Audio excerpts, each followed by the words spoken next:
good picture, Steve. Roger, roll, Discovery.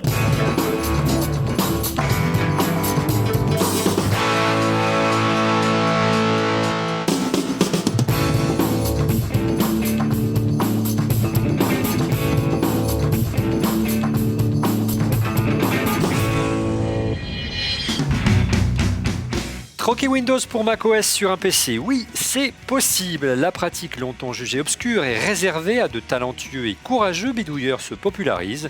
Pourquoi le phénomène du Hackintosh prend-il aujourd'hui de l'ampleur? Le jeu en vaut-il la chandelle? Quelles sont les principales difficultés et risques? Débat. Bonjour à tous et bienvenue à 42, l'école qui forme les futurs talents de la tech. Bienvenue dans ce studio, bienvenue également à ceux qui nous regardent sur Dailymotion. N'hésitez pas à vous abonner. À ceux qui nous regardent sur YouTube, n'hésitez pas également à vous abonner. Si vous aimez podcaster l'émission, n'oubliez pas que vous pouvez également vous abonner à notre flux iTunes en HD, vous abonner à notre flux audio pour ceux qui veulent écouter l'émission en faisant leur jogging le dimanche matin. Vous nous retrouvez également sur notre application iOS pour iPhone et iPad et notre application sur Apple TV. Avantage de l'application, on vous le répète, mais voilà, c'est important de le noter. Vous avez une fonction chapitre pour regarder l'émission par petits morceaux si vous n'avez pas une heure d'affilée à nous consacrer.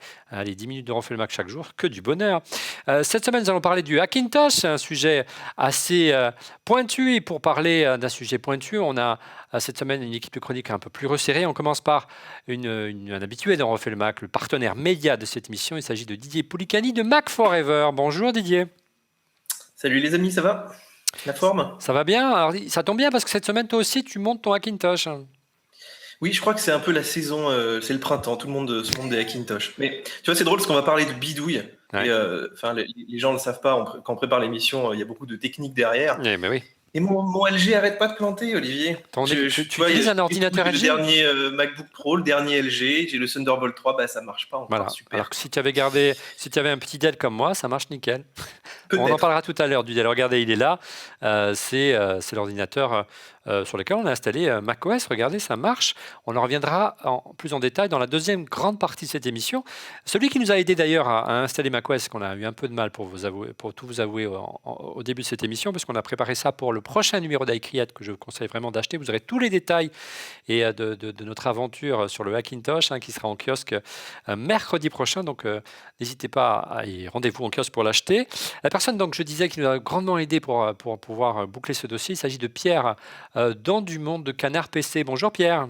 Bonjour Olivier. Ça va bien? Canard PC, tu nous expliques un petit peu le magazine pour ceux qui ne connaisseraient pas. Ils sont peu nombreux, je pense, à ne pas connaître.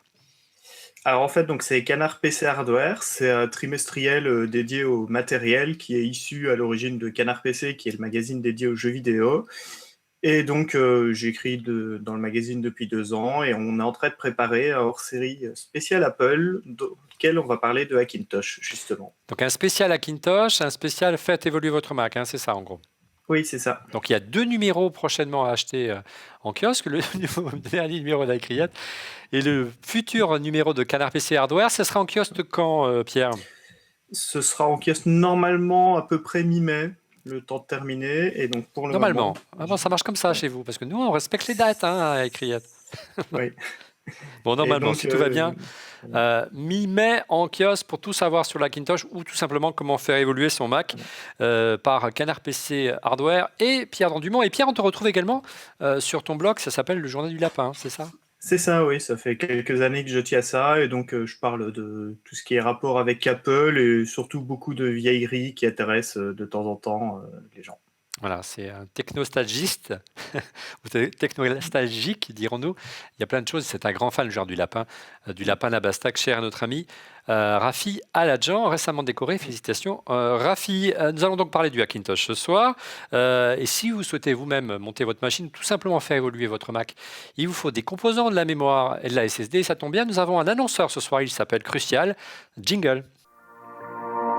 Cette semaine, notre partenaire Crucial vous offre un disque SSD MX 300 d'une capacité de 525 Go pour remplacer le vieux disque dur de votre Mac et booster ses performances ou encore réaliser votre Hackintosh.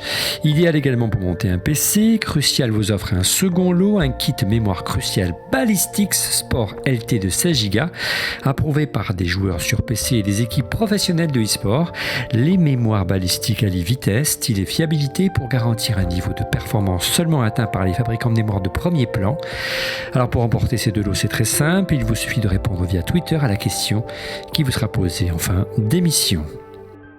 Merci à notre annonceur. Place à présent au chiffre de la semaine. Le chiffre de la semaine, c'est le résultat du sondage qu'on vous a posé via notre compte @onrefaitleMac via Twitter. La question était: seriez-vous intéressé par le fait d'utiliser un Hackintosh? Vous étiez 424 votants et vous avez répondu à 53% oui. Il y a 47% non, donc une majorité de personnes qui commencent à s'intéresser au Hackintosh. Ça montre que le phénomène intrigue, Didier. Hein. Ça devient de moins en moins underground, cette pratique. Oui, bon après ça dépend dans quel univers tu le poses. Hein. Si tu le demandes à ma grand-mère, elle te dira qu'elle sait. Oui, enfin, je ne pense pas que ta grand-mère regarde On refait le Mac. J'en serais ravi. Je vous salue, chère madame. Mais sûrement, hein, je pense qu'il y a des débutants qui nous regardent, bien sûr. Mais c'est vrai que c'est quelque chose qui contente en ce moment pas mal les geeks, parce qu'en l'absence d'une gamme un peu excitante, bah voilà, il faut bien se reposer sur quelque chose. Et puis, bon, on en discutera après, mais les outils sont devenus un petit peu plus simples, c'est devenu un petit peu plus accessible. Donc voilà, je pense que les gens se disent, voilà, peut-être que c'est le moment d'y passer. De toute façon, le Mac Pro, il est repoussé au calendrier grec. En un mot, Pierre, avant de rentrer dans les détails et essayer de comprendre les raisons de cet engouement, est-ce que de ton côté, dans ton entourage, tu as perçu un réel engouement? C'est une pratique qui devient de plus en plus populaire, oui ou non? Ah oui, on a beaucoup plus de gens, même des lecteurs, qui nous posent la question assez régulièrement. Et effectivement, il y a de plus en plus de magazines, de sites, Mac Forever, Mac Génération, Mac Bidouille, qui traitent ce sujet. Ça doit aussi un petit peu aider énormément, non? Et sans parler d'iCreate et de hardware, de Canard PC Hardware, pardon. Oui, j'imagine. Du coup, voilà, l'exposition médiatique est beaucoup plus grande qu'à une époque et ça sort du cadre de passe-temps de geek. Alors, on va essayer de comprendre ensemble pourquoi c'est un phénomène de plus en plus populaire dans ce prochain chapitre. Le Hackintosh, pourquoi le phénomène se popularise? C'est pas vraiment d'ailleurs un phénomène nouveau, Pierre. On sait qu'un Mac est un PC depuis 2005 et l'adoption de la puce Intel par Apple. Hein. Séquence nostalgie, souvenez-vous. Hein. Forcément, dès qu'Apple a annoncé qu'ils avaient utilisé l'équivalent d'un PC, il y a des gens qui ont commencé à essayer d'installer macOS sur un PC avant même que les premiers Mac arrivent réellement dans le commerce. Ouais. Dès qu'il y a eu l'équipe de développement. C'est vrai qu'on s'est posé. C'est vrai qu'on s'est tout de suite posé la question lorsque... Il y avait beaucoup de rumeurs hein, en 2005 lorsque Apple a adopté la puce d'Intel. On se disait mais ils ne peuvent pas le faire parce que si c'est le cas, on va voir débarquer un maximum de clones de Mac, Didier. Et en fait, ce n'est pas ce qui s'est produit du tout, hein, du moins jusqu'à aujourd'hui. Ouais, en fait, il faut savoir que sans le support en fait des constructeurs, c'est quand même extrêmement lent comme opération parce qu'il y a énormément de choses à faire en fait pour installer un système sur du hardware qui entre guillemets est pas prévu parce qu'Apple prévoit macOS 10 pour un certain nombre de machines et si toi tu veux utiliser d'autres choses, il te faut des installeurs, il te faut des extensions, enfin on va en parler. Il y a beaucoup de choses. Il faut aussi effectivement que certains fabricants apportent des pilotes. Il y en a qui le font, il y en a qui le font pas. Il faut qu'il y en ait qui bidouillent aussi des installeurs, qui bidouillent aussi les protections d'Apple. Enfin, c'est quelque chose qui a pris beaucoup de temps. Et au début, on est passé effectivement d'un challenge un peu underground comme quand on a installé, je sais pas si tu te rappelles, Windows sur Mac au début, hein, sans l'aide d'Apple, c'était extrêmement compliqué, extrêmement lent, il n'y avait rien qui marchait. Et tant que Apple n'est pas arrivé avec son bootcamp et tous ses pilotes, c'était quasiment impossible. Pierre, et surtout qu'il y avait je ne sais pas si c'est une légende, mais beaucoup de gens pensaient qu'Apple avait mis une protection, ça s'appelait le TPM, le Trusted Platform Module. Qu'en est-il vraiment? Est-ce qu'Apple empêchait à l'époque l'installation de macOS sur un PC classique? Alors, en fait, sur le kit de développement, c'est un Power Mac modifié qu'ils avaient envoyé aux développeurs en 2005. La puce en question est présente et elle sert à vérifier qu'on installe bien macOS sur la bonne machine. Dans les Macs sortis commercialement un peu après, en début 2006, la puce est présente mais elle ne fonctionne pas. Donc elle ne sert à rien, elle est là pour faire joli et elle a été supprimée d'ailleurs assez rapidement. Ouais. Et vraiment, on a senti l'engouement, Didier, autour des années 2007-2008, lorsqu'on a vu arriver les premiers netbooks. C'était il y a 10 ans, hein, ces PC ultra portables, hein, à moins à l'époque de 300 €, qui nous faisaient baver, nous, du côté Mac, parce qu'on n'avait pas d'équivalent. Et ça donnait des idées à pas mal de bidouilleurs de vouloir installer macOS sur ce type de machine. Je crois qu'on cherche toujours ce qu'on n'a pas. Effectivement, au début de l'informatique, déjà d'avoir des machines un peu simples d'utilisation, c'est ce qu'on cherchait quand on avait un Mac en fait à la base. Et puis petit à petit, il y a des cas d'utilisation qu'Apple remplissait plus en fait. Effectivement, ils sont pas allés sur ces segments de portables pas chers. Il y avait à l'époque en fait une tour de Mac Pro, celle que certains continuent d'utiliser aujourd'hui, mais c'était la seule aujourd'hui, qui acceptait aussi du hardware un petit peu folklore. Donc aujourd'hui, je pense que c'est ce qu'on cherche aussi à faire avec le Hackintosh. Il y a vraiment ce côté où on essaye de combler en fait les manques qu'il y a dans la gamme, tout simplement. Oui, parce qu'à l'époque, il faut se souvenir qu'Apple venait juste de présenter, alors que les netbooks étaient à moins de 300 euros, la première version du MacBook Air qui était à plus de 1600 ou 1700 euros à l'époque, dans la version de base, la version SSD était à plus de 2500 euros. Donc c'était un ultra portable, mais on était très loin du budget des netbooks. Et puis, Pierre, le phénomène s'est un peu tari, ou du moins était c'est moins populaire, moins médiatique à partir du moment où l'iPad est arrivé et a tué carrément dans l'œuf les netbooks. Ce qui fait que l'engouement a été moins dans les années qui suivaient. Forcément, quand il y avait encore des Macs à 1000 euros à l'époque, entre 1000 et 1500, des machines intéressantes, et que les PC portables, en gros, il y avait soit les netbooks pas très chers, soit des bons PC portables qui étaient à peu près au même prix. L'intérêt d'essayer de se monter à portable à ce moment-là était quand même beaucoup moins intéressant que maintenant. Ouais. Et puis, le phénomène est revenu. On va essayer de comprendre pourquoi aujourd'hui ce phénomène est plus populaire et séduit plus qu'auparavant. On peut imaginer que la politique tarifaire d'Apple n'est pas vraiment étrangère, Didier. Oui, c'est clair. Sur certains segments de gamme, notamment le Mac Pro, c'est vrai que c'est de la folie furieuse. Et puis, je pense qu'il y a aussi le problème que, effectivement, aujourd'hui, tous les Macs sont fermés, donc tu peux de moins en moins changer de composants, même la RAM, le disque dur. Les derniers iMac 4K, par exemple, pour moi, c'est le summum, parce qu'on peut avoir des machines comme ça qui fonctionnent bien, mais les gens n'ont pas assez de mémoire, pas assez de disques. Ils voudraient pouvoir changer des trucs, mettre une carte graphique plus puissante, alors que les cartes graphiques, ça coûte pas très cher finalement par rapport au prix de la machine. Et on n'y arrive pas. Donc effectivement, tu cherches en fait à contourner ça. Et alors, qu'est-ce que tu as comme solution? Soit l'ancien Mac Pro d'occasion, mais qui commence à être un petit peu vieillot. D'ailleurs, les derniers OS et tout tournent pas toujours dessus. Soit tu as le Mac Pro qui est hyper cher, mais qui est pas beaucoup plus modulaire. Et qu'est-ce qui reste? Il reste le Hackintosh. L'autre phénomène aussi, c'est au-delà du pro. On va en parler beaucoup de pro parce que c'est vrai que c'est une tendance nouvelle. C'est plutôt des professionnels aussi qui utilisent ces solutions-là. Et c'était assez nouveau autour du Hackintosh, Pierre. Mais aussi, c'est peut-être également le manque d'attractivité des Macs d'entrée de gamme. Un MacBook Air qui était très séduisant il y a 5 ou 6 ans lorsqu'il est arrivé sur le marché, la deuxième version en forme de goutte d'eau. Aujourd'hui, elle a été copiée par les constructeurs du monde PC. Regardez ce modèle Dell qui s'inspire beaucoup du design en goutte d'eau également du Hackintosh, du MacBook Air. On trouve l'équivalent et souvent moins cher. Alors, ce modèle un peu plus évolué qu'un MacBook Air qu'on a là, on va y rentrer en détail tout à l'heure. Mais c'est vrai que là, les produits d'entrée de gamme et le ticket d'entrée est assez élevé par rapport aux besoins des plus jeunes notamment. Oui, avec du MacBook Air 11 pouces et l'augmentation du prix des autres machines. En fait, pour à peu près 1400 euros chez Apple, pour le moment, on a soit un MacBook Air, soit un MacBook qui est supérieur sur tous les points, pratiquement. Et pour à peine plus, on se retrouve directement avec un MacBook Pro de l'ancienne gamme. Donc forcément, avec un ticket à 1400 en portable et un ticket, et un prix qui approche les 600 ou 700 pour un Mac mini totalement dépassé, forcément, ça n'a plus vraiment d'intérêt d'acheter un Mac d'entrée de gamme. Ouais, on a un peu l'impression que Didier, qu'Apple a presque encouragé la pratique, puisqu'entre, tu le disais, le manque d'évolution de la gamme, le ticket d'entrée de plus en plus élevé, les machines qui ne sont pas renouvelées. Le Mac mini, c'est un bel exemple, presque 4 ans qu'il n'a pas été renouvelé. Le Mac Pro, j'en parle même pas. L'iMac, ça fait 2 ou 3 ans. Enfin bref, et sans parler des inquiétudes qu'on peut se dire, si j'achète une machine tout en un, qu'est-ce qui se passe si un des composants tombe en panne? Tout ça conduit à ce que le Hackintosh ait un certain développement et un certain regard différent. Est-ce que, au-delà, messieurs, cette pratique est légale? Quelle est véritablement est-ce qu'aujourd'hui il y a un risque particulier à installer macOS sur un PC? On commence peut-être par Didier.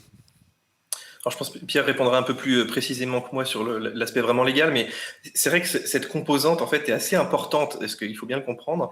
C'est-à-dire qu'aujourd'hui, il n'y a personne qui va vous embêter si vous installez un Hackintosh chez vous. Il n'y a pas des avocats qui vont débarquer pour vous empêcher de faire ça ou vous mettre des amendes. Mais par contre, je dirais que la pratique, entre guillemets, à grande échelle, donc pouvoir développer des outils, pouvoir mettre des sites, pouvoir faire des tutos, ça, c'est quelque chose qui, si c'est réprimé par Apple, Apple pourrait le faire, ça pourrait vraiment endiguer le phénomène. Et nous, on a eu ce problème ici, c'est-à-dire que Apple, on les connaît, on discute avec eux, et si tout à coup, on se met à promouvoir le jailbreak, le Hackintosh, ils risquent d'être un petit peu moins sympas avec nous aussi. Enfin, c'est normal, parce qu'effectivement, c'est une forme de piratage de leurs produits.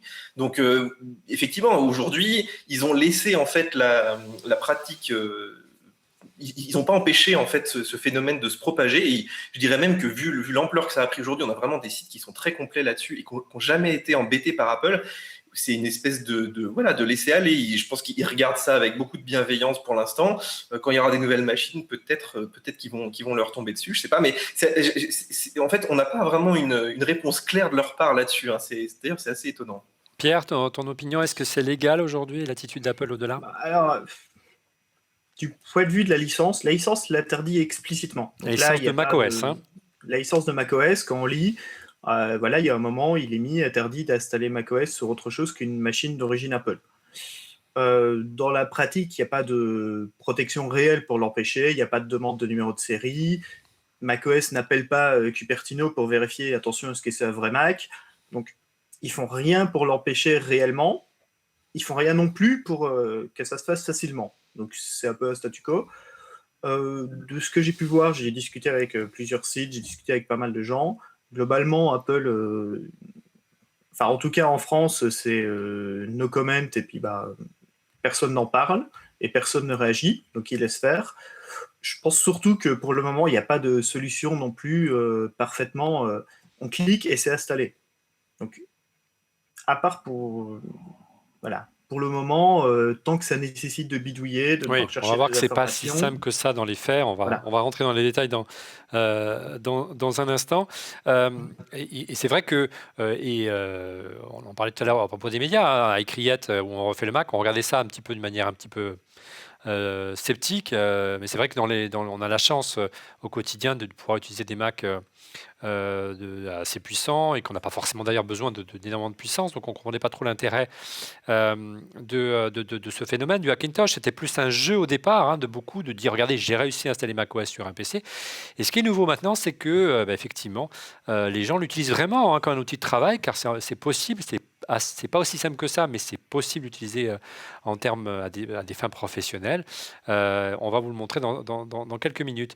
Le terme du Hackintosh, ça nous rappelle une autre histoire, un autre pan important d'Apple, c'est celle du clone, Didier. On sait qu'au retour de Steve Jobs en 97, je ne veux pas dire de bêtises, il avait stoppé dans l'œuf l'aventure des clones sous PowerPC. Est-ce que, quelque part, Apple n'aurait pas intérêt à faire revenir ce phénomène du clone avec des machines peut-être un peu plus accessibles en entrée de gamme, parce que ça développerait, quelque part, la part de marché, la base installée de macOS, et sachant qu'à terme, pourquoi pas acheter une machine plus évoluée, un peu mieux finie, un peu plus chère, à plus forte marge.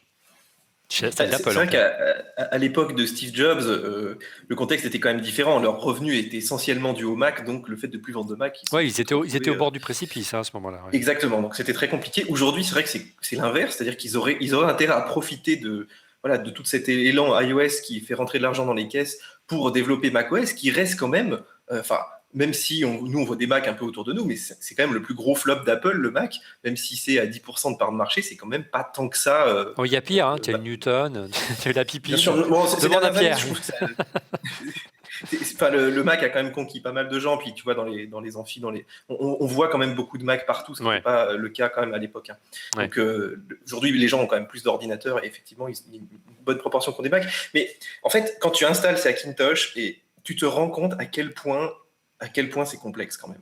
Et à quel point, quelque part, Windows est vraiment fait pour ça, c'est-à-dire fait pour s'installer sur tout un tas de machines. Et macOS, aujourd'hui, c'est vraiment prévu pour un hardware, pour des produits, tu vois, tes AirPods, tout ce que tu connectes. Et effectivement, tu te dis, s'ils perdent le contrôle là-dessus, comment ça va se passer, quoi. Ouais, Est-ce ils que perdraient Apple, leur qui est valeur aussi ajoutée, en attaché à clair. l'écosystème, Hmm. moi, je le vois rien qu'avec les produits, là justement, on parlait du LG tout à l'heure, mais dès que tu as un produit tiers qui essaye de se mettre un peu dans l'écosystème, il n'y a plus rien qui marche, j'exagère un peu, et c'est effectivement, enfin aujourd'hui, faut bien se rappeler pourquoi on achetait un Mac à l'époque, c'est parce qu'on voulait juste brancher notre ordinateur et que ça fonctionne, et comme dit Pierre, aujourd'hui, il n'y a aucun outil qui te permet de faire un Hackintosh en un clic, donc si Apple le fait, est-ce qu'ils sont capables de faire ça? Moi, je ne suis pas persuadé. C'est quand même extrêmement complexe. Et tout dépend évidemment le niveau de modularité qu'on te propose. Si on te propose par exemple juste de pouvoir changer tes cartes graphiques, ta mémoire et ton disque, mais que tu achètes ton boîtier chez Apple, ta carte mère chez Apple, là, ça pourrait à peu près être encadré, mais tu perdrais tout l'intérêt parce qu'Apple proposerait forcément des tarifs. Alors, est-ce que le Hackintosh, c'est vraiment facile ou c'est un peu plus compliqué que ça? On va le voir en détail, mais avant, un petit détour par notre partenaire crucial. On parle de Hackintosh ce soir, il vous faut des composants. On vous propose d'en gagner, regardez, un jingle. Cette semaine, notre partenaire crucial vous offre un disque SSD MX 300 d'une capacité de 525 Go pour remplacer le vieux disque dur de votre Mac et booster ses performances ou encore réaliser votre Hackintosh. Idéal également pour monter un PC, Crucial vous offre un second lot, un kit mémoire Crucial Ballistix Sport LT de 16 Go, approuvé par des joueurs sur PC et des équipes professionnelles de e-sport. Les mémoires balistiques allient vitesse, style et fiabilité pour garantir un niveau de performance seulement atteint par les fabricants de mémoire de premier plan. Alors pour remporter ces deux lots, c'est très simple, il vous suffit de répondre via Twitter à la question qui vous sera posée en fin d'émission. Merci encore à notre partenaire. Soyez attentifs, la réponse vous a glissée tout au long de cette émission. Regardez qui nous a rejoint ce soir pour parler du Hackintosh. Monsieur X est ancien responsable d'Apple qui avance, comment dire, visage masqué. Bonjour Monsieur X, ça va bien? Bonsoir Olivier, magie d'Internet, j'apparais. Voilà. Très bien.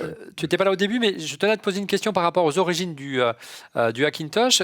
Quelle était la réaction au moment de l'adoption de la puce Intel chez Apple? Est-ce qu'il y avait une vraie inquiétude à ce moment-là, toi qui faisais partie d'Apple France à ce moment-là, que le Mac se fasse hacker, que plein de gens achètent des PC et installent macOS dessus? La première réaction, en tous les cas pour une partie des gens d'Apple, c'était de l'incrédulité quand les processeurs Intel sont arrivés.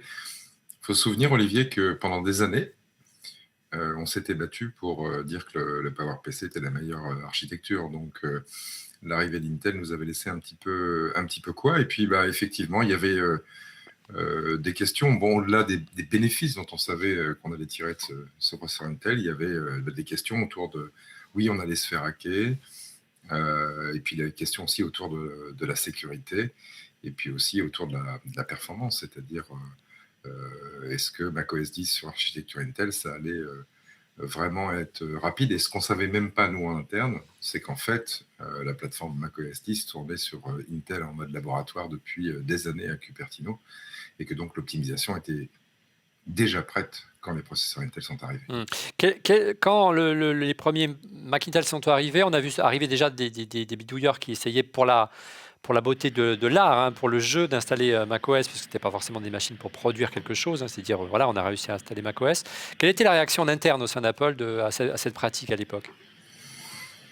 Comme tu sais que vraiment la croyance d'Apple, c'est de réussir le tour de force d'optimiser son matériel et son logiciel pour faire une offre unique, évidemment, c'était un petit peu la peur, parce que se dire, bon, maintenant macOS 10 tourne nativement sur processeur Intel, si on ne verrouille pas le truc, on va avoir évidemment des gens qui sont intéressés par macOS 10, mais qui vont aller, et c'est toute la beauté du PC, se faire leur propre configuration avec la carte mère qu'ils souhaitent, la mémoire qu'ils souhaitent en termes de rapidité, et puis pourquoi pas la carte graphique qu'ils souhaitent en termes de rapidité. Donc il y a eu un petit peu de questionnement comme ça, sachant, bon, il faut le dire d'entrée de jeu, qu'Apple n'avait pas forcé son talent en fait pour empêcher ça. Alors pas l'installation de macOS 10 sur un PC fabriqué, ça les gens ont réussi à le faire assez rapidement, mais simplement avoir un macOS 10 optimisé, parce que si tu mettais une carte par exemple de chez ATI Graphics super optimisée, disponible pour le monde Windows, et que tu essayais d'installer macOS 10 dessus, il n'existait pas de pilote dans macOS 10 et par exemple ATI ne fournissait pas de pilote. Donc oui, la crainte que les gens réussissent à le faire, mais assez serein sur le fait que ça ne serait pas très performant, donc pas très intéressant. Alors, Pierre, vous le disiez en préambule de cette émission, à l'époque c'était compliqué, aujourd'hui les choses se sont simplifiées. On va essayer de vous le démontrer tout de suite dans le prochain chapitre. Est-ce que c'est facile ou presque le Hackintosh? Alors d'un mot, messieurs, est-ce qu'il faut vraiment être un bidouilleur aujourd'hui pour installer macOS sur un PC? Peut-être la question tout simplement à Pierre. La procédure c'est quand même grandement simplifiée par rapport aux bidouilleurs de talent des années 2005-2006, hein, Pierre? Ah oui, alors c'est plus facile qu'avant. Ça ne veut pas dire que ça l'est. Ça nécessite quand même pas mal de recherche avant, surtout dans le choix du matériel. Et puis les programmes, ils sont pas tous très simples. Déjà, voilà, pour un francophone, il faut connaître l'anglais. Ouais. Voilà. Unibist, qui est un programme classique, Ouais. nécessite un Mac en anglais. Alors, on va aller dans la suite logique. D'abord, il faut trouver les ressources nécessaires, hein, les différents éléments pour installer sur sa machine. Et là, il y a vraiment un site de référence, Pierre. C'est un site américain qui s'appelle TonyMacX86.com. C'est vraiment la Bible du Hackintosh aujourd'hui. Oui, c'est un site qui a été lancé il y a quelques années, en fait, c'est essentiellement un forum avec quelques pages d'aide pour télécharger les logiciels. Et c'est le poids d'entrée, il faut commencer par là en général. Ouais. Et au-delà, et on peut trouver d'ailleurs sur ce site-là, des utilitaires qui simplifient quand même grandement l'installation. Il y a quelques années, il fallait tout faire à la main, hein, from scratch, en passant soit par le terminal de macOS, soit par uniquement le BIOS ou le DOS du PC. Aujourd'hui, il y a des utilitaires pour simplifier l'installation de macOS. Tu l'as dit, ça s'appelle Unibist, notamment, voilà. Ou encore Clover, c'est ça? Oui.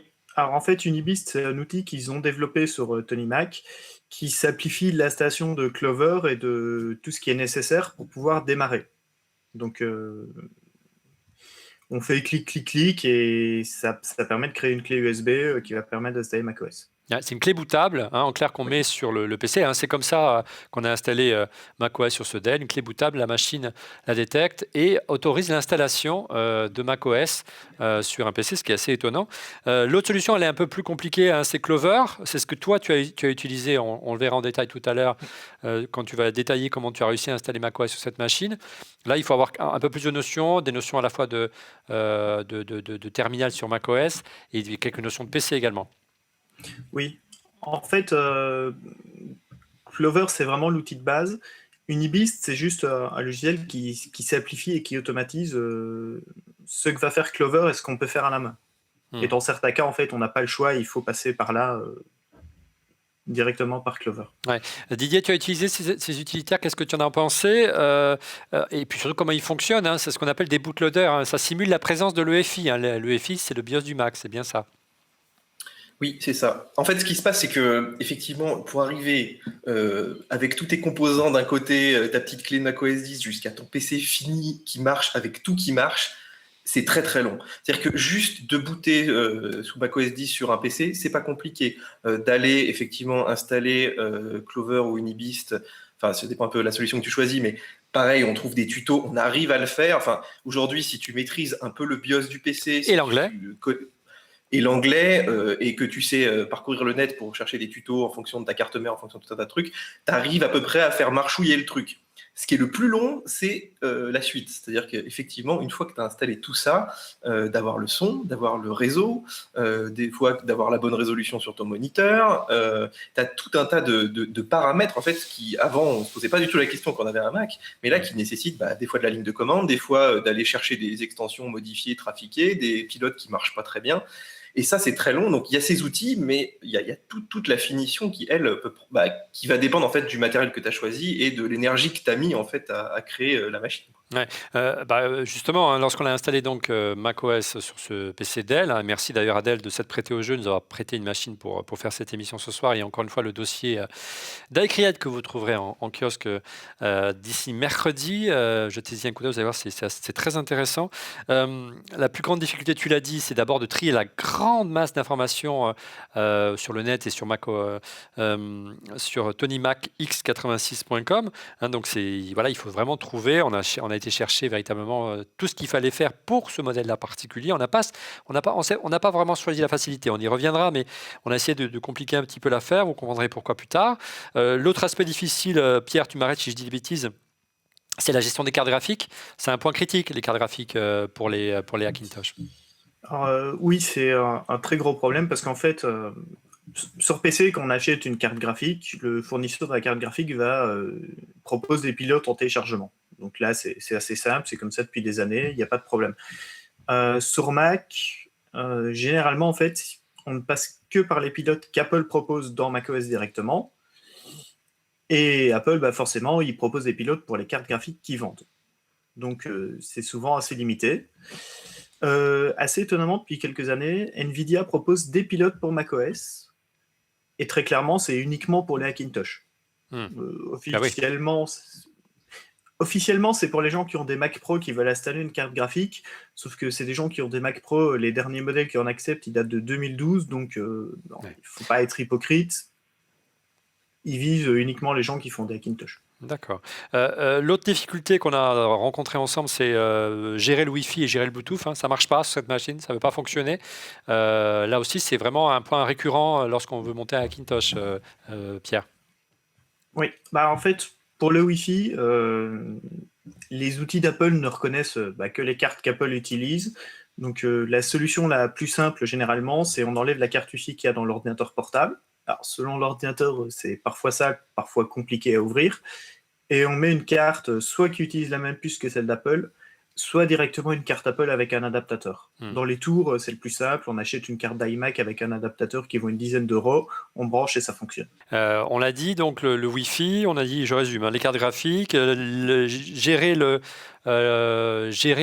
masse d'informations, gérer également la fonction continuité, hein, cette possibilité de recevoir un coup de fil de l'iPhone sur l'ordinateur, de recevoir ses réponses de SMS. Ça aussi, c'est assez compliqué à configurer de base. On verra tout à l'heure qu'il y a d'autres, parmi les gens qu'on a interviewés dans iCreate, des gens qui ont réussi à le faire, mais c'est pas du premier coup, Pierre. Non, alors en fait, continuité, vraiment, si on a une carte Wi-Fi Apple, ça va fonctionner. Le point qui est le plus compliqué, c'est de faire fonctionner iMessage. Pour une raison simple, en fait, parce que j'ai cherché un peu. Apple essaye d'éviter qu'il y ait des gens qui utilisent des faux comptes pour faire du spam. Et donc, pour activer iMessage, il faut le numéro de série d'un vrai Mac. D'accord, Voilà, tout simplement. Il faut le numéro de série valable. Et donc, la technique qui est assez longue, qui prend beaucoup de temps, c'est en gros essayer de générer un numéro de série valable et espérer qu'Apple l'accepte. Ouais. Et l'une des dernières difficultés, donc on vous a vraiment dressé le bilan complet des difficultés pour monter un Hackintosh, c'est de trouver les kexts. Pierre, qu'est-ce que les kexts exactement? Alors les kexts, en fait, ça veut dire kernel extension, c'est un pilote, simplement. Donc c'est le petit logiciel qui va permettre de faire fonctionner un périphérique particulier, une carte graphique, une webcam, une carte son. Qui ne serait pas nativement reconnu par macOS. Donc c'est assez malin parce que il simule un peu les valeurs qu'attend de recevoir macOS et du coup la carte est reconnue, hein, c'est ça? Voilà, alors ça dépend un peu des cas, mais en fait dans beaucoup de cas, par exemple pour les cartes son, la façon de fonctionner pour une carte son, c'est très standardisé. Donc Intel a dit, vous faites comme ça. Pour tout le monde. Apple a un pilote qui fonctionne sur les cartes Intel, et donc ce que font les modifications de cake, c'est simplement dire tel modèle que vous avez dans votre ordinateur, il suit le standard, et donc on va faire croire à macOS que c'est un modèle Apple. Ça va démarrer. C'est assez malin. Par contre, revers de la médaille, tous ces pilotes qui simulent éventuellement la présence de cartes un peu exotiques que macOS ne reconnaîtra pas, ça pose un gros problème. C'est au moment, et là peut-être je vais donner la parole à Didier, au moment des mises à jour majeures de macOS, là il faut faire vraiment gaffe. Hein. Je dirais que de toute façon, les gens qui utilisent leur machine en production, ils mettent même pas forcément à jour leur Mac rapidement, hein, parce que t'as pas que ça, t'as aussi les autres logiciels, les produits, les périphériques que tu utilises, qui sont pas toujours compatibles. Donc on a déjà ce problème, mais effectivement là, il faut faire doublement attention parce que Apple peut avoir bloqué tout le système, par exemple. Hein. Ils pourraient un jour arriver avec carrément une nouvelle gestion de leur système. Ces derniers temps, Pierre, tu m'arrêteras si je dis une bêtise, mais j'ai l'impression que ça pose pas trop de soucis. Moi, j'ai fait la mise à jour de Sierra, il y avait juste une petite manip à faire, mais ça s'est passé assez facilement. Par ailleurs, un deuxième Hackintosh qui fonctionne bien sûr, on à en fait titre depuis longtemps, expérimental, hein, c'est pour mener tes investigations pour Mac Forever, bien entendu. bien sûr. On a essayé de vous résumer donc brièvement les facilités et les difficultés, vraiment pour que vous soyez conscient du chantier que vous devrez abattre pour pouvoir monter votre Hackintosh. Il y a un seul mot qui résume un petit peu ce qu'il faut être pour pouvoir monter un Hackintosh. Il ne faut pas être un bidouilleur, il faut être simplement patient. Ça prend du temps et généralement on y arrive. On va rentrer dans les détails, on va vous montrer comment ça fonctionne sur notre Dell de démonstration. Mais avant, on passe aux questions Twitter. Beaucoup de questions, plutôt de réactions ce soir autour du Hackintosh, d'interrogations, voire de gens qui sont franchement contre, comme Morgan. Non, un Mac reste un Mac. Regardez, on fait une Porsche, attention à l'orthographe, mais avec une de show. Donc voilà, pour certains, c'est une hérésie de monter son Hackintosh. Quelques questions quand même, ou une autre réaction concernant la sécurité, Pierre. Une question de Damien. Pas confiance niveau sécurité, on installe plein de choses qu'on trouve sur le net juste pour que ça boot et avoir du son. Donc il est assez inquiet par rapport à ça. Est-ce qu'il y a un vrai danger de ce côté-là, Pierre? Pas vraiment, parce qu'en fait, dans la majorité des cas, les pilotes, ce qu'ils font, c'est ils vont modifier un fichier Apple juste pour changer un identifiant de carte son. Donc il n'y a pas d'impact réel. La seule chose que ça applique, c'est que ça nécessite de désactiver le SIP des dernières versions de macOS, qui est une fonction qui empêche justement la modification des fichiers système. Mais dans l'absolu, jusqu'à 2 ans, tous les Macs permettaient de modifier les fichiers comme ça et ça n'a jamais posé de gros problèmes. Dernière question de Benjamin Amsaleg, peut-être pour Didier. Quid des Hackintosh portables face à la déception des MacBook Touch Bar 2016 C'est sévère, déception quand même, Didier. Oui. Non, mais c'est plus c'est toujours la question du prix. C'est effectivement, quand tu peux avoir un portable PC à 500 ou 1000 euros et avoir macOS 10 dessus, oui, ça vaut le coup, c'est clair. Surtout, là, vu l'offre, en fait, comme disait Pierre tout à l'heure, il y a une offre qui est pas terrible sur ce segment-là, autour de 1000 euros, 1500 euros, même un petit peu moins. Et donc, ouais, ça peut être tentant. Après, voilà, le portable, tu as envie que ça marche nickel, que tu pas de soucis aussi quand tu le balades avec toi. C'est différent d'une grosse tour que tu peux avoir encore des machines à côté, quoi. C'est l'expérience qu'on l'a fait, qu'on va vous montrer juste après le busomètre, à savoir comment ça s'est passé l'installation de macOS sur ce Dell à 1200 euros. C'est plutôt une configuration proche d'un MacBook Pro Retina, donc soyez au rendez-vous tout à l'heure. En attendant, on passe au busomètre.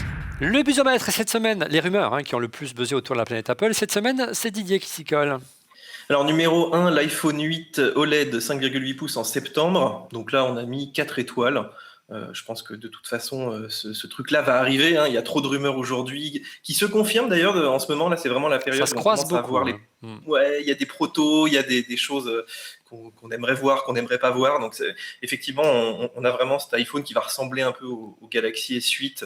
Et puis, avec ce grand écran sur la face avant, on espère donc OLED, peut-être un peu plus grand que le 7 Plus, mais avec moins de bords. Donc, ouais, c'est assez excitant. Et un châssis Alors, un écran de 7 Plus dans un châssis de 7, c'est ça le principe des écrans à bord affiné, comme le Galaxy S8 de Samsung. On essaiera d'y revenir sur le Galaxy S8 si tout va bien.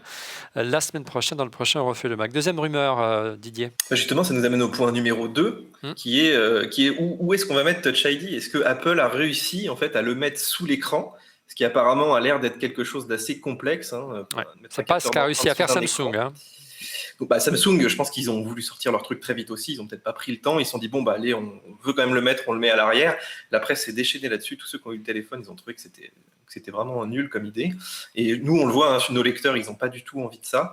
On espère qu'Apple fera pas une aussi grosse faute de design, parce que quand même, quand tu le poses sur une table, tu n'as pas accès. Derrière, il faut aller le chercher des doigts, c'est pas forcément évident, à moins qu'ils trouvent un petit truc pour que tu le chopes rapidement, peut-être sur le haut, je sais pas. Ouais. Mais voilà, il y a des rumeurs aujourd'hui qui disent qu'ils pourraient carrément l'enlever et puis mettre de la reconnaissance, par exemple, faciale. Voilà, mais pareil, si t'es de nuit, si t'es couché, je sais pas, on verra. Alors, rendez-vous en septembre, Didier. Troisième rumeur. Apple et la voiture autonome, 3 étoiles seulement, parce qu'effectivement, on voit toujours rien arriver, mais il y a quand même des petites choses, notamment Apple qui a été inscrite là à la législation californienne, donc ils ont le droit aujourd'hui de faire de la conduite autonome sur des Ils ont passé leur permis. Donc, s'ils ne font pas de voiture autonome, à quoi ça sert d'avoir ça ? Question. Donc, peut-être qu'ils ne font pas leur voiture, mais qu'ils font effectivement du logiciel autour de ça. Moi, je trouve que c'est assez crédible, et puis d'autant qu'on entend, même ici D'ailleurs, en Suisse, ils ont recruté pas mal de gens là dans l'automobile. Mm. Donc, il y a quand même beaucoup de gens qui bossent là-dessus. Il y a forcément quelque chose qui va Se sortir. prépare. Est-ce que ça va déboucher sur un produit? On verra. Quatrième rumeur, Didier. Alors, Apple préparait un capteur de glycémie. Alors ça, 4 étoiles, et de toute façon, je pense que les sources sont suffisamment fiables pour que ce soit le cas. Et puis, il faut savoir aussi que Tim Cook est vraiment très attaché à ces problématiques de la santé, à faire du monitoring de ton corps. Donc, bon, voilà, je pense qu'aujourd'hui, ils cherchent aussi des choses qui soient suffisamment fiables pour être intégrées dans un produit grand public. On le voit avec l'Apple Watch et puis effectivement le capteur, le pouls, qui n'est pas très fiable. Donc, voilà, ils l'ont mis quand même. Mais c'est vrai que la glycémie, il ne faut quand même pas se tromper, quoi. Il y a quand même des vies en jeu. Et dernière rumeur, une surprise apparemment. Oui, on n'attendait plus Apple sur le front des moniteurs, mais à force de leur dire que les LG sont moches, peut-être qu'ils se sont décidés quand même à en faire un joli. Effectivement, je pense que s'ils reviennent sur les moniteurs, ils vont faire quelque chose d'assez stylé, d'assez original. Donc pourquoi pas quelque chose de courbé. On parle de 8K aussi, mais ça me paraît quand même en termes de débit et tout. Je sais pas s'il y a des Aux parties joies, qui aux vont joies, suivre. Didier, aux joies. Hein? Voilà, mais c'est excitant quand même qu'ils reviennent là-dessus, parce que franchement, mon bureau, moi, il est Ouais. devenu un peu moche. Tu vois, avec mon Hackintosh sous la table et puis avec mon écran LG, quelque chose qui va plus là. Ouais, je pense que si les Mac étaient plus désirables, il y aurait certainement beaucoup plus d'engouement autour du Mac tout simplement. Et certainement que l'engouement autour du Hackintosh serait certainement moindre du Hackintosh. Donc on en parle beaucoup ce soir. On a la chance d'avoir un parrain, un annonceur qui vous permet de monter votre machine ou de faire évoluer votre Mac assez facilement. Il y a des lots à gagner. On écoute le jingle.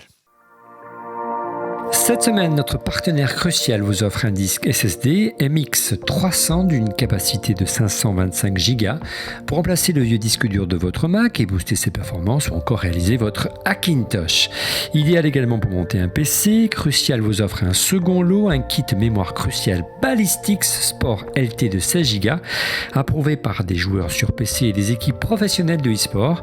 Les mémoires balistiques allient vitesse, style et fiabilité pour garantir un niveau de performance seulement atteint par les fabricants de mémoire de premier plan. Alors pour remporter ces deux lots, c'est très simple, il vous suffit de répondre via Twitter à la question qui vous sera posée en fin d'émission.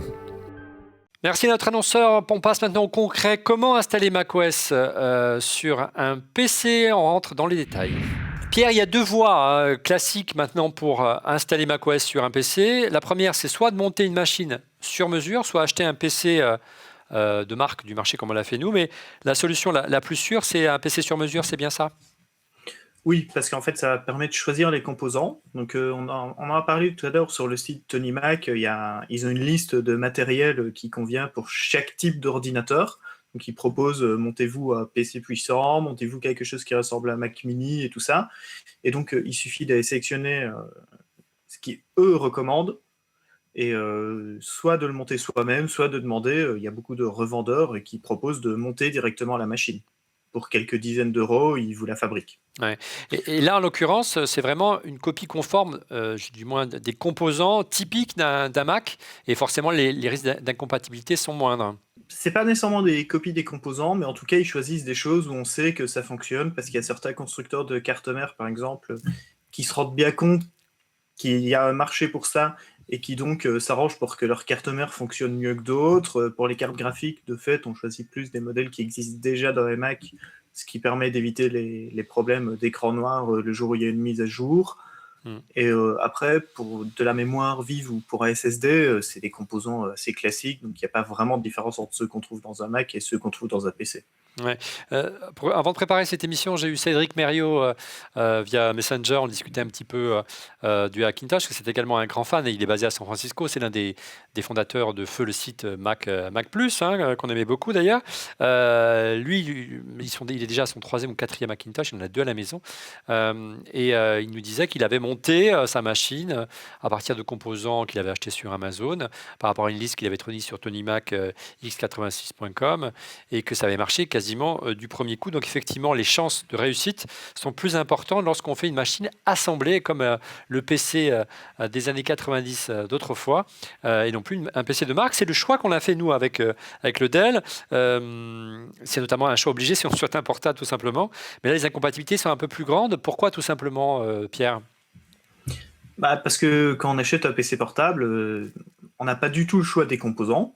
Donc, par exemple, quand Dell décide de mettre une nouvelle génération de processeurs que macOS ne reconnaît pas ou une carte graphique NVIDIA qui n'est pas supportée, on n'a aucune possibilité réelle de la changer. Donc, si ça ne marche pas, il n'y a pas d'alternative, ça ne marchera pas. Donc il faut bien Donc, choisir son voilà. portable sur lequel on va installer macOS. Et là encore une Oui. fois, Tony Mac X86 est un bon référent parce qu'il liste les machines compatibles, hein, c'est ça? Voilà, en fait, il y a beaucoup de sujets de forum, il y a beaucoup de gens qui font des tutoriels et qui expliquent comment ils ont installé macOS sur un portable en particulier. Et donc, la solution la plus simple quand on hésite un peu et quand on n'a jamais essayé, c'est de regarder, OK, ce portable-là, ça a l'air de fonctionner, la personne explique comment faire avec toutes les étapes, et il faut aller acheter le même. Donc c'est ce qu'on a fait, hein. On a regardé les machines compatibles, on a vu qu'il y avait une marque, parce qu'on s'est dit, tiens, si on arrive à installer macOS sur un portable, a priori, on devrait réussir. Voilà, ça montre que le phénomène fonctionne. Et puis aujourd'hui, 3 ordinateurs sur 4 sont des portables, donc a priori, voilà, les usages sont plutôt là-dessus. On a regardé qu'il y avait un Dell compatible, c'est le XPS 13. Dell nous a gentiment confié une machine, et vous allez voir le résultat dans un instant. Nous avons donc installé macOS sur un Dell XPS 13. Quel est donc notre verdict? Mais avant de y arriver, on va vous résumer brièvement comment on y est arrivé grâce à Pierre, parce que la première tentative a été carrément un échec. On a suivi les recommandations de Tony Mac X86. On a donc téléchargé macOS Sierra. Donc il faut un Mac, hein, Pierre, c'est un passage obligé. Il faut télécharger macOS Sierra, il faut un Mac. Oui, il faut un Mac qui fonctionne, si possible avec la dernière version de macOS pour pouvoir télécharger macOS Sierra. Ouais. Et un petit mot quand même sur la machine, que je vous dise un petit peu comment elle se positionne, hein. C'est un Dell XPS 9350. C'est un modèle qui est très proche d'une configuration d'un MacBook Pro 13 pouces Retina Touch Bar. Évidemment, il n'a pas de touch bar celui-ci. Il est plutôt léger. Il pèse 1,22 kg sur la balance. Il est plus fin qu'un MacBook Retina. Il dispose d'un clavier rétroéclairé, comme vous pouvez le voir si j'appuie ici. Voilà. Et puis, voilà. Et puis, regardez, c'est une petite coquetterie, mais bien sympathique.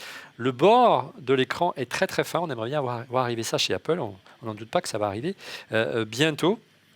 Et sous le capot, vous avez une puce Intel Core i5 Skylake cadencée à 2,4 GHz.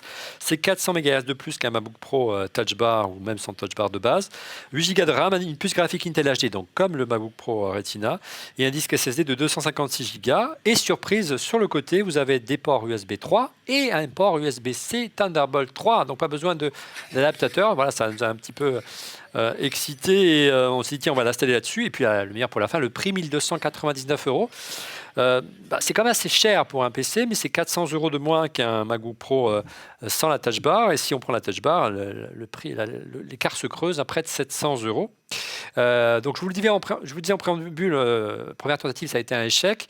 On n'a pas réussi. On a réussi à démarrer le PC à la rédaction d'Icriette à partir du bootloader, de la clé d'installation de macOS sur le PC. Et l'installation ne se faisait pas. Donc on a été obligé d'appeler un bidouilleur de talent à la rescousse, puisque véritablement l'installer sur un portable, c'est un peu plus compliqué que sur une machine sur mesure. Et c'est là que tu es venu à la rescousse, Pierre. Merci beaucoup. Qu'est-ce que tu as dû faire pour régler les problèmes qu'on a en clair, quelles étaient les erreurs qu'on avait fait? Et je crois qu'on avait oublié, de mettre à jour le BIOS, c'est ça? Alors déjà, oui, c'est un problème très très courant. Il faut vraiment installer la dernière version du BIOS, parce que souvent, en fait, les PC récents, donc ils ont un EFI comme les Mac, mais là, une variante un peu différente. Et donc, il vaut mieux vraiment mettre la dernière version qui souvent corrige des bugs. Voilà, donc il t'a fallu quoi? Une petite heure de travail pour faire démarrer macOS, pas plus? À peu près, en suivant bien le tutoriel, vraiment, et en regardant exactement ce qu'il fallait. Oui, il faut compter 1 heure pour essayer d'installer macOS sur un portable. Ouais, donc ça, à ma grande surprise, ça a démarré, hein. On était assez étonnés, on regardait ça quand même de manière un petit peu... On disait, mais on est sur une autre planète, avec Riette, un PC qui démarre sur macOS. Alors, qu'est-ce qui a marché au départ? Le clavier fonctionnait. Bon, ce modèle que nous a fourni Dell, c'est un QWERTY, mais ça fonctionnait parfaitement. Le moniteur, on n'a rien changé. On n'a surtout pas essayé de changer la résolution parce qu'on avait peur de le bloquer. Le trackpad fonctionne, hein. Si je bouge la petite souris, regardez, elle fonctionne bien. Là. Il y a iTunes qui s'affiche à l'écran. Alors, par contre, on n'a pas la gestion du multipoint, hein. Donc, je ne peux pas activer et faire venir le lanceur de macOS 10. Je suis obligé d'arriver ici, regardez. Hop, et là, je le fais arriver, mais sinon, voilà, il y a des petites limitations. Bonne surprise, la gestion des ports USB 3 sans problème. La webcam a également fonctionné. On va vous lancer... qu'est-ce qu'on pourrait vous lancer pour vous montrer tout simplement FaceTime? Si je le trouve, il doit être... on va lancer le lanceur. On va utiliser Spotlight tout simplement. FaceTime, voilà, il suffit de demander. Boum. Voilà, vous voyez qu'on ne vous ment pas, ça fonctionne normalement. Voilà. Et comme vous voyez qu'il y a un fond vert, mais les raccourcis clavier fonctionnent également, il n'y a pas de problème. Et puis également le micro, donc on aurait pu faire le hangout ce soir, la visioconférence avec cette machine. Ce qui n'a pas vraiment marché du premier clou, c'est, vous voyez que le clavier est rétroéclairé si on commute sur la machine. Du premier coup, ça n'a pas fonctionné, il a fallu que Pierre nous trouve un petit texte, et du coup ça a marché. Les touches de fonction ici en hauteur ne fonctionnaient pas, donc impossibilité de lever et de baisser le son, ce qui était assez énervant, impossibilité de faire varier la luminosité. Et là, encore une fois, Pierre nous a trouvé la solution avec un petit texte. Siri a refusé de fonctionner, puis bizarrement, depuis ce matin, ça marche. Je ne sais pas pourquoi. Donc, Pas tant grave mieux. ça, Olivier. Siri, si ça marche pas, on va s'en passer. Très bien.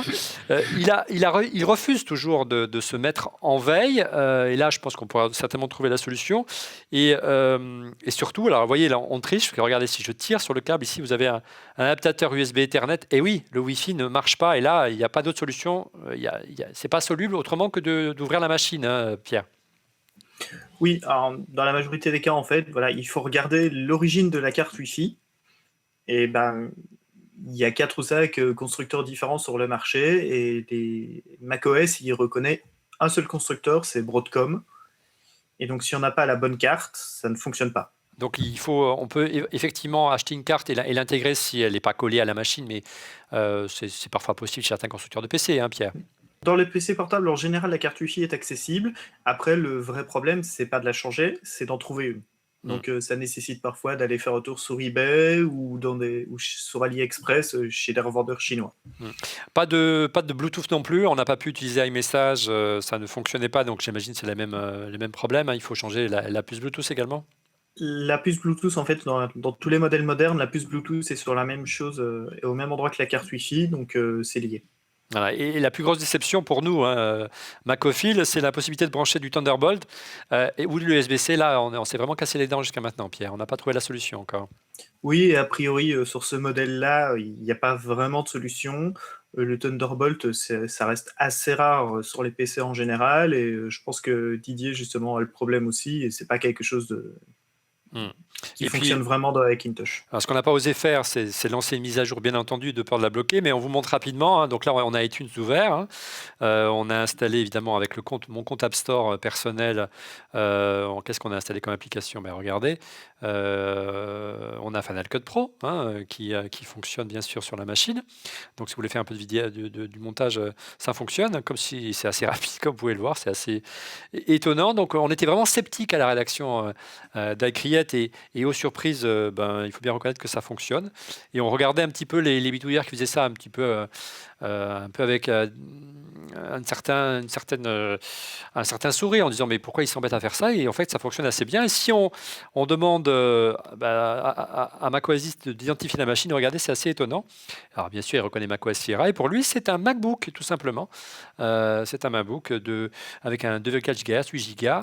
Et il détecte quasiment tout, même le numéro de série de la machine. C'est assez étonnant. Donc finalement, le verdict est relativement positif. Il faut bien reconnaître que de temps en temps, et c'est vrai que dans l'enquête qu'on a menée dans le magazine iCred, vous verrez, il y a beaucoup d'interviews. Il y a certaines personnes qui se sont cassées les dents. Hein. Il y a certaines configurations, certaines cartes mères qui refusent obstinément d'installer macOS. Et il faut vraiment regarder en préambule quels sont les composants nécessaires sur TonyMacX86.com. Hein. C'est vraiment un passage obligé, Pierre. Hein. Ah oui, très clairement. Moi, justement, pour notre magazine, pour Canard PC Hardware, j'ai pris une carte mère au hasard dans ce qu'on avait dans notre laboratoire. Et je me suis rendu compte, après avoir essayé, que c'était la carte mère qui n'est pas dans la liste qui fait 3 pages A4. Ouais. Et j'ai passé 3 heures à trouver d'abord pourquoi ça bloque et ensuite comment régler le problème. Heureusement, quelqu'un avait déjà eu le problème, donc là, il y a une solution qui existe, mais ce n'est pas quelque chose de très simple à faire. Ouais. Donc l'opération n'est pas très compliquée, elle demande comme des notions d'anglais, on l'a dit, elle est très longue, parfois parce qu'il faut trouver tous les pilotes pour que le maillage de la chaîne se forme et que ça fonctionne jusqu'au bout. Hein, ça démarre, mais si on n'a pas tous les éléments de sa machine, le Wi-Fi, le Bluetooth, le clavier qui reste sans fonction, ça prend du temps. Il a mis 1 heure à l'installer, mais derrière, je pense qu'on passe plusieurs heures avant de le configurer, et puis surtout, on ne peut pas le mettre à jour. À vous de voir si ça peut vous intéresser, mais c'est vrai que nous, ça nous a agréablement surpris, ça fonctionne relativement bien. Pourquoi faire? Pour qui le Hackintosh? C'est le sujet du prochain chapitre. Le Hackintosh pour qui? Pourquoi faire? Alors concrètement, qu'est-ce qu'on peut faire avec un Hackintosh? Quel conseil tu donnerais, Pierre, comme usage? Est-ce qu'on peut aujourd'hui, pour ceux qui n'ont pas les moyens de s'acheter un Mac, plutôt qu'acheter un Mac d'occasion, investir dans un PC et installer Windows? Installer macOS? Est-ce que c'est raisonnable, franchement, vu l'écart de prix? Raisonnable, oui, on peut se monter des PC, un PC basique à 5 ou 600 euros sans trop de problème, qui va faire fonctionner macOS aussi bien qu'un gros modèle, aussi bien par exemple qu'un bon iMac. Après, ça nécessite de passer un peu de temps au départ pour pouvoir l'installer, donc ça nécessite de la patience, un peu de motivation, pas forcément des compétences techniques. Si on choisit bien les composants, en fait, c'est vraiment clic, clic, clic, je lis ce qui est écrit sur la liste et je fais. Donc, même un néophyte, s'il est capable de suivre ce qu'il écrit en anglais, ça pose pas trop de soucis si on a bien choisi les composants avant. Et ce qui est assez nouveau au-delà je dirais, de quelqu'un qui veut acheter un Mac et qui n'avait pas les moyens jusqu'à maintenant, et ce qui est amusant, vous verrez encore une fois dans l'enquête d'Icriade, c'est que quelque part, ça évangélise autour de macOS et in fine, ils finissent par acheter un Mac parce qu'ils ont découvert ça via le Hackintosh. Donc, quelque part, c'est pas forcément mal pour Apple, c'est important de le souligner. C'est que, le phénomène qui est nouveau, Didier, c'est que maintenant, il y a vraiment des pros de l'image, de la vidéo, du son qui s'intéressent de près au Hackintosh parce qu'ils ont besoin de puissance et que les Mac Pro ne sont plus suffisamment puissants par rapport à leurs besoins. Mais ces gens-là font des Hackintosh de manière très différente de celui qui bricole un peu dans son coin. Je pense qu'il y a plein de manières de faire un Hackintosh. T'en as qui ont un PC puis qui veulent le transformer. Moi, j'en ai fait et j'étais surpris que ça marche, tu vois. Mais c'est vrai que les pros, moi, j'ai discuté avec pas mal de gens qui l'ont fait. Souvent, c'est quand même une deuxième machine, enfin, au moins au début, le temps qu'ils voient comment ça évolue. Parce que malgré tout, oui, puis tu prends Final Cut Pro, par exemple, qui est quand même le programme sur Mac, il a quand même des mises à jour régulières. Si tu le maintiens pas à jour, il y a plein de trucs que tu n'as pas, tes nouvelles caméras sont pas reconnues, etc. Donc, il faut quand même quelque chose qui puisse évoluer. Et puis, il faut pas que ce soit trop plantogène. Il y a quand même des pilotes, là, je vois les pilotes pour les dernières NVIDIA. Je pense qu'il faut attendre un peu avant de les utiliser, parce qu'il y a plein de trucs qui se lancent pas encore. Nous, on a testé, la moitié des jeux, par exemple, sur Mac, ils marchent pas. Enfin, il y a quand même encore ce côté expérimental et qui va durer parce qu'au final, tant qu'il n'y a pas de support d'Apple derrière, ça va durer. Donc, tu arrives quand même. Moi, je connais des gens qui font des machines, je dirais, qui font évoluer par à coup tous les 6 mois, 8 mois, des fois tous les ans, sur lesquels ils arrivent à stabiliser un système, comme dans de la production audiovisuelle. Des fois, tu as des machines qui ne bougent pas. Donc, pour ça arrive à fonctionner. Et en fait, vraiment, la clé, mais c'est hyper important, c'est effectivement de trouver tes bons composants à la base. Et il faut prendre du temps. Si tu ne prends pas ce temps-là, tu vas le regretter après parce que tu peux avoir un truc qui ne marche pas et où tu ne peux pas t'en sortir. Sur une tour, c'est moins vrai parce que tu peux changer des choses, en rajouter. Mais par exemple, sur un portable, voilà. Les pros privilégient plutôt la solution de la tour et font une machine, un Mac Pro bis, en gros, en version plus puissante. Mais c'est vrai que les pros l'utilisent comme une machine pour un usage unique, une machine de production, comme on appelle. C'est vrai que nous, on en a pris conscience ici, On fait le Mac, parce que notre réalisateur François Bontemps, qui tourne pas mal dans sa Normandie natale, nous a signalé qu'il voyait de plus en plus de Hackintosh parce que les gens n'avaient pas forcément les moyens de se payer un Mac Pro. Ils avaient les moyens il y a quelques années de s'acheter un Mac Pro. Mais aujourd'hui, les prix étant ce qu'ils sont, ils sont peut-être prêts à investir dans un Mac Pro, mais pas pour cette configuration-là, pour une configuration qui évolue. Et comme elle est restée figée 3-4 ans, ça pose problème. Ils ont préféré investir dans un Mac Pro. C'est le cas dans la production vidéo. Si la machine est dédiée uniquement à la production vidéo, on a eu pas mal de témoignages dans la criée que ça fonctionne plutôt bien. Dans la production de son également, c'est aussi un usage récurrent. Et c'est vrai qu'il y a quelques années, et si on le voit aussi à la rédaction de la criette, nos graphistes, ils font que du graphisme, où ils font la mise en page, ils n'ont pas besoin d'une machine pour faire 50 choses en même temps, à part peut-être de temps en temps aller sur le web ou taper un texte dans Word. Donc là, on n'a pas forcément besoin d'une configuration très large. Et les Hackintosh peut servir à vous de vous faire une idée. On a essayé de vous résumer ça ce soir. Je voulais quand même avoir une réaction de Monsieur X. Au final de tout ça, qu'est-ce que tu en penses? Est-ce que toi, de ton côté, tu serais prêt à expérimenter? Est-ce que tu as senti une éclosion de ce phénomène ou ça reste, selon toi, encore relativement underground? Parce que tu n'étais pas là en début d'émission. Je ne traîne plus dans les milieux underground, donc je ne peux pas savoir. Mais très sincèrement, moi, je trouve ça étonnant. Je suis comme toi. Ça fait longtemps que je n'avais pas vu un Hackintosh en vrai. Et je ne pensais pas que ça marchait aussi bien.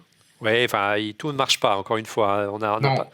Voilà. Mais tu as une grosse épine dans le pied en tant qu'utilisateur, c'est le Wi-Fi, parce que ça, c'est devenu tellement indispensable que c'est chiant d'imaginer ne pas avoir de Wi-Fi. Mais hormis ça, tout le reste me semble vraiment correct. Bon, je n'aurais pas les moyens de me payer mon Mac de mes rêves tous les 4-5 ans. Je serais très intéressé, et je pense que je le ferai d'ailleurs. Alors, pour mon petit côté techno, pour le plaisir, mais aussi parce que, même s'il y a par-ci, par-là, on vient de le dire avec le Wi-Fi, quelques petits problèmes, ça fait un Mac à pas cher du tout. Et tu le disais, risque commercial pour Apple. Didier, bonne nouvelle, on en parlait dans la précédente émission déjà. Apple a, semble-t-il, pris conscience, il était temps, qu'il fallait faire évoluer sa gamme Pro. Elle va arriver avec une version plus modulaire. Il semblerait enfin qu'Apple ait pris conscience qu'il fallait des machines qui s'ouvrent un peu plus aux besoins de ses utilisateurs, et ça va arriver. Oui, mais sous quelle forme, ça reste quand même le mystère, parce qu'on te parle d'un côté d'un iMac Pro, mais qu'est-ce qui va être pro dans l'iMac? Est-ce qu'ils vont juste te mettre un Xeon et on te dire ouais, coucou, il est pro, il peut avoir 64 Go de RAM, etc. Mais tu peux pas toujours changer la RAM, tu peux toujours pas changer le SSD. Ça, c'est pas une machine pro. Après, il y a la version Mac Pro. Effectivement, on a l'impression qu'ils se sont rendus compte d'un coup qu'ils n'avaient pas fait de Mac Pro depuis 3 ans. Donc là aussi, ils nous disent qu'ils vont faire un Mac Pro modulaire, mais est-ce qu'il y a besoin d'autant de temps que ça pour faire un Mac Pro modulaire? On veut juste une tour dans laquelle il y a une carte mère et qu'on puisse mettre nos composants dedans. Ouais. Donc, qu'est-ce qu'ils vont faire vraiment derrière? Moi, je suis assez perplexe on attend de voir, mais quand même, tu te demandes ce qui se passe avec Cupertino. Il n'y a plus personne qui a des idées? Monsieur X, allez, pour conclure, c'est vrai que vous n'avez pas réagi sur ce sujet-là. L'annonce de Phil Schiller, dire allez, on a bien compris le message, une machine va arriver, une pré-annonce historique chez Apple. Vous en pensez quoi? Il y a le feu à Cupertino? Je sais pas quoi penser de cette annonce. Le peu que je connaisse Phil Schiller pour l'avoir pratiqué, je me dis c'est pas possible. Il s'est fait pousser dans le dos par Tim Cook. Je pense que du temps de Steve, ils auraient jamais fait ça. Non, moi je pense simplement c'est que ils ont bien conscience que ils peuvent pas faire une deuxième génération de Mac Pro du Mac Pro qu'ils ont sorti, qu'ils veulent pas abandonner le Mac Pro d'un autre côté, et donc il leur faut du temps. Mais si on rajoute le temps qu'il leur faut pour sortir une nouvelle machine, on parle peut-être de 2 ans ou de 3 ans. Et dans le monde d'aujourd'hui, la conclusion qu'ils en ont tirée, c'est que c'est plus possible de se taire pendant 3 années de plus, ce qui ferait 6 ans, entre 6 ou 7 ans entre 2 générations de Mac Pro. Donc plutôt que d'essayer de construire un viaduc de silence, ils font un espèce de petite station au milieu, et puis ils nous disent si on travaille dessus, mais cette petite station au milieu, ça ressemble de plus en plus à un chemin de croix pour le Mac. Bien, on espère qu'on aura plus d'éléments qu'Apple va communiquer à l'avenir. L'heure est venue de passer à la question de notre partenaire crucial ce soir pour le concours, pour remporter de quoi mettre à jour votre Mac ou votre PC. Jingle. Cette semaine, Crucial vous offre un disque SSD MX300 d'une capacité de 525 Go, ainsi qu'un kit mémoire Crucial Ballistic Sport LT de 16 Go, idéal pour un Hackintosh. Alors, pour participer, il vous suffit de répondre à cette question. Quelles sont les 3 gammes de produits Ballistix que vous pouvez acheter sur le site crucial.fr? La réponse se trouve bien entendu sur le site Crucial. Répondez via le compte Twitter @CrucialFrance en associant l'hashtag CrucialOURLM, @CrucialFrance en associant l'hashtag CrucialOURLM. Bonne chance! Bonne chance à tous. On passe au coup de cœur. Les coups de cœur avec Crucial. Les coups de cœur, on commence par Monsieur X. Alors mon coup de cœur, Olivier, c'est un coup de cœur pour une société française qui a un nom pas très sexy et qui s'appelle Socatech. Alors qu'est-ce qu'ils font Socatech? Ils font des jouets. Ils font des jouets pour les grands enfants comme toi et moi, en tous les cas comme moi. Et c'est spécialiste français des maquettes d'aviation civile. Voilà, donc si comme moi, chaque fois que tu as la chance de prendre la 380, t'en ressors émerveillé, tu peux aller t'acheter chez eux la réplique exacte en aluminium de la 380 que tu as pris. Alors, avec plus ou moins de définition, plus ou moins cher. Je crois que le plus grand modèle, c'est un A380 qui fait 1 mètre d'envergure, qui est une maquette officielle commandée à la Socatech par Air France.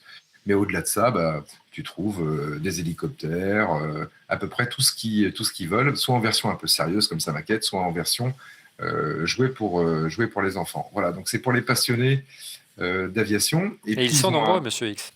Pardon ? Et ils sont nombreux. Moi, je sais que régulièrement, je craque, j'achète un petit avion et je l'empile sur mon bureau. Et puis, ils ont un deuxième site, mais c'est toujours la même société, la fameuse société Socatech, qui s'appelle Bag Tag Design. Mhm. Alors, qu'est-ce que ça veut dire en anglais, Bag Tag Design? Ça veut dire étiquette ou conception d'étiquettes pour bagages. Là aussi, c'est une gamme de produits, d'accessoires autour de l'aviation civile, mais c'est cette fois-ci plus des maquettes d'avions. C'est en fait des accessoires qui sont aux armes des compagnies aériennes. On retrouve notamment, je le sais parce que je les ai achetés, des mugs qui ont été faits avec Air France pour commémorer chaque vol ou chaque vol régulier, en tous les cas, qu'Air France fait avec la 380. Donc, si tu es allé avec la 380 à New York, tu peux acheter le mug qui commémore ce voyage-là à Tokyo Narita aussi, etc., etc. Donc, c'est 2 sites de référence pour les passionnés d'avion. Et comme je vous dis, des jouets pour les petits et des jouets pour les grands. Aussi, c'est important de se faire plaisir. Merci, Monsieur X. Didier, de ton côté. Alors moi j'ai 2 petits coups de cœur, j'en ai un très grand public, c'est l'application Clip qu'a sorti Apple il y a 2 semaines je crois. Bonne surprise. Voilà, c'est amusant, ils se sont fait plaisir, ils ont fait une petite appli dans leur coin comme ça. Alors c'est pas un réseau social, ça t'aide. En fait c'est un espèce d'iMovie plus, donc plus adapté aux réseaux sociaux en fait, avec des vidéos carrées, des petits effets, des trucs à la Snapchat dedans. C'est pas très complet, on attend encore un peu de voir, mais vous verrez, on a fait une petite vidéo dessus. C'est quand même, une fois qu'on a pris le coup de main, c'est assez bien fait quand même. On arrive à faire des vidéos assez sympas. Donc voilà, en plus c'est gratuit, donc profitez-en. Apple ne limite pas uniquement à son réseau, vous pouvez publier ça sur Instagram et tous les réseaux sociaux. Et puis, je voulais te parler aussi de quelque chose de plus pro qu'on a testé. Alors, c'est rare que je fasse une vidéo sur un disque dur, mais celui-là, je l'ai trouvé tellement énorme que j'ai fait un film. Donc, c'est le 12 big de LaCie, qui est en fait un des plus gros raids au monde en Thunderbolt 3. On peut stocker 120 téraoctets. Donc, tous ceux qui font de la vidéo, qui nous regardent, je pense que ça les fait baver. En Thunderbolt 3. C'est un truc qui est haut comme ça, hein, ça fait 50 cm de haut, je crois. Et ça pèse 17 kg, c'est un monstre. Ouais. Voilà, et puis voilà, tu peux mettre tes 12 disques dedans et accéder en Thunderbolt. Alors, c'est pas un NAS, hein, c'est pas un disque réseau, mais tu as plein de configurations. Et d'ailleurs, même si on n'est pas un dieu de l'admin 6, tu peux quand même arriver à faire des raids, à comprendre comment ça marche. Assez simplement, ils ont fait vraiment un programme qui est hyper accessible. Donc voilà, LaCie, vraiment toujours au top sur ce type de produit. Merci Didier, de ton côté Pierre. Moi, mon coup de cœur, en fait, c'est une caméra de chez D-Link. C'est la première caméra qui est compatible HomeKit. Donc là, voilà, c'est la Omna 180. C'est une caméra de surveillance qui a un objectif fisheye, donc on la met dans un coin de la maison et on voit tout facilement. Et en fait, c'est surtout, j'ai testé régulièrement des caméras et c'est la seule qui s'installe en un clic. Donc on la branche, on met l'iPhone à côté, il la détecte, il la connecte tout seul au Wi-Fi et elle est accessible dans l'application maison. Ouais, alors, c'est l'avantage. Un défaut, elle coûte cher. C'est-à-dire ? Et elle coûte 230 € parce qu'elle est uniquement en vente chez Apple. Et elle a. Voilà. Et surtout, ils ne fournissent pas de carte SD avec. Ah non, en plus, il faut acheter une petite carte SD. Mais c'est la première carte. Il faut acheter une. Ouais. Vas-y. Pardon. Vas-y. Non, c'est l'une des premières caméras HomeKit. Il y avait celle de WeFix également. Oui. Qui était montrée au CES, une mise à jour de leur caméra Home. Mais effectivement, c'est une première caméra qui s'installe simplement en scannant le code qui est dessus, c'est ça ? C'est ça. On scanne le code en fait, elle est simplement détectée en fait. Il y a vraiment besoin de scanner le code. Et surtout, alors moi après c'est un cas particulier, mais je trouve que c'est plus intéressant. C'est une des rares caméras qui n'enregistre pas directement dans le cloud, donc elle ne fait que de l'enregistrement local. Ce qui permet d'éviter d'aller envoyer des photos de chez moi, chez des fournisseurs d'accès, sans que je sache vraiment ce qu'ils font de mes données. Par contre, le problème, c'est que le voleur, s'il voit la caméra, il peut voler la caméra et la carte qui est dedans aussi, donc c'est à double tranchant ce que tu le dis là. Mais effectivement, elle est pas mal, joli design. Et première caméra HomeKit, donc HomeKit se développe, ce qui est plutôt une bonne nouvelle. Moi, comme quoi les grands esprits se rencontrent, c'est aussi une caméra de surveillance, mais c'est une caméra de chez Netgear. Elle n'est pas HomeKit, mais elle a un petit avantage par rapport au tien, au quasiment même prix. Elle vaut 249 €, c'est qu'elle n'a pas de fil. C'est une caméra sans fil. Alors vous connaissiez la gamme Arlo, on vous a déjà présenté dans cette émission qu'on aimait beaucoup parce qu'elle se déploie très facilement celle-ci aussi, dans la mesure où on utilise une station qui permet de les relier entre elles sans fil et la station est reliée au Mac, au téléphone, voilà, iPhone, en Wi-Fi. Donc forcément la synchronisation est très simple, il n'y a quasiment rien à faire en un clic ou presque comme sur HomeKit. Mais l'avantage c'est que celle-ci fonctionne sans fil et la nouveauté de cette version-là, l'Arlo Pro, c'est que regardez, elle a une batterie, il n'y a plus besoin de mettre des piles et vous avez quasiment 6 mois d'autonomie. Vous oubliez votre caméra en intérieur ou en extérieur, car elle n'a pas peur des intempéries. Elle s'installe facilement parce qu'elle a un système aimanté pour l'accrocher un peu partout, donc c'est assez épatant. Pour moi, c'est l'une des solutions les plus abouties en matière de caméra de surveillance, les plus simples. Et dernier avantage et dernière avancée de sa version Pro, qui manquait beaucoup à l'Arlo précédemment, c'est l'intégration d'un micro qui vous permet d'entendre ce qui se passe et éventuellement comprendre ce qui se passe s'il ne se passe rien en termes d'image à l'écran. Encore une fois, tout ce qui est caméra, on a également dans le prochain numéro d'Acriette, ça tombe bien, un comparatif, notre ami Marc Metrani, soyez au rendez-vous également pour Acriette, sur les caméras de surveillance, un comparatif très complet. Deuxième coup de cœur, et là on se fait plaisir, c'est pour Fait le Mac et on est très content parce que ça fait longtemps qu'on l'attendait. On évolue petit à petit dans ce studio à 42 en termes de capacité de production. On a reçu notre nouvelle, regardez, elle est à côté de moi, vous demandiez qu'est-ce que c'était cet engin. C'est notre nouvelle table de mixage, elle est signée Yamaha 01V96i, hein, c'est un nom un peu abscon, mais elle est patente parce qu'elle nous permet vraiment de faire du fade-on, du fade-off. En clair, lorsqu'on commence à parler, le micro s'ouvre. Lorsqu'on arrête de parler, le micro se ferme. C'est tout ce qu'il manquait jusqu'à maintenant. Et puis elle est numérique, hein, elle se branche en USB sur le Mac. Ça fait interface USB, interface son, donc on n'aura plus besoin de mettre une carte entre le Mac et nos micros. Elles géreront ça directement. Et puis elle est multipiste. Et il y a aussi même une application sur Mac pour pouvoir la piloter, la programmer, parce que c'est vrai qu'il y a tellement de possibilités avec ce type de table de son, table de mixage, que l'écran petit LCD qui est à sa surface ne suffit pas. Et on peut tout déporter sur l'écran du Mac et c'est très pratique. Voilà, la Yamaha 01 V96i, ça vaut près de, entre 2000 et 2500 €, mais c'est un investissement. J'espère qui va nous être utile très longtemps et on en est heureux. Voilà, nous sommes arrivés au terme de ce 258e épisode, si je ne me trompe pas, dans Refait le Mac. Merci de l'avoir suivi. Vous retrouvez chaque semaine ou presque, Didier, dans cette émission, bien sûr. Oui, tout à fait, Olivier. Et puis, voilà, vous pouvez aller lire le dernier test donc, du LaCie qu'on a publié sur Mac Forever. C'est un peu ça l'actu de la semaine. Et puis, on va peut-être parler un peu de Hackintosh bientôt. Voilà, écoute, comme quoi, encore une fois, les grands esprits se rencontrent. Monsieur X, tu reviens quand tu veux. On va essayer de faire une émission sur le Galaxy S8 bientôt. Ça t'inspire ? Complètement. Et je serai là le plus souvent possible. Même si moi, ce que j'attends, c'est pas la Galaxy S8, c'est un nouvel iPad Pro. Je ne crois pas que tu en avais parlé dans les rumeurs de la semaine. Non, parce qu'il n'y en a pas. Avec Didier, mais là, moi, je pierre la patience. C'est pas possible d'avoir des iPad Pro avec des tout petits processeurs A9 comme aujourd'hui. Il y a la rumeur d'un iPad Pro 12,9 pouces qui pourrait arriver bientôt. Simple mise à jour, ouais.